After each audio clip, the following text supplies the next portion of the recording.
আসসালামু আলাইকুম সম্মানিত ভিউয়ার্স, দেশ এবং দেশের বাহিরে অবস্থানরত আমাদের ইউটিউব চ্যানেল ডার জাস্টিস বিডির সকল শুভাকাঙ্ক্ষী ভাই বোনদের জানাচ্ছি লাল গোলাপের শুভেচ্ছা।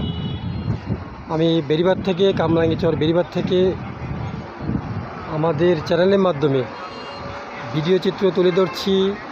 এটা হচ্ছে 8 লেন 8 লেনের রাস্তার কাজ বর্তমান সরকারের আমলে চলিতেছে। কাজের অগ্রগতি আল্লাহর রহমতে ভালোর দিকে। এটা গাবতলী থেকে আপনার সোয়ারিঘাট বাবুবাজার ব্রিজ পর্যন্ত এটা হবে। এটার কাজ দ্রুত গতিতে চলতেছে। সকলের দোয়া ও ভালোবাসা নিয়ে আজকের মতো এখানেই বিদায় নিচ্ছি। সবাইকে অসংখ্য ধন্যবাদ। আল্লাহ হাফেজ।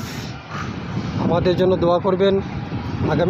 আগামীতে যেন আরও ভালো ভালো ভিডিও নিয়ে আপনাদের সামনে উপস্থিত হতে পারি। সবাইকে অসংখ্য ধন্যবাদ। আল্লাহ।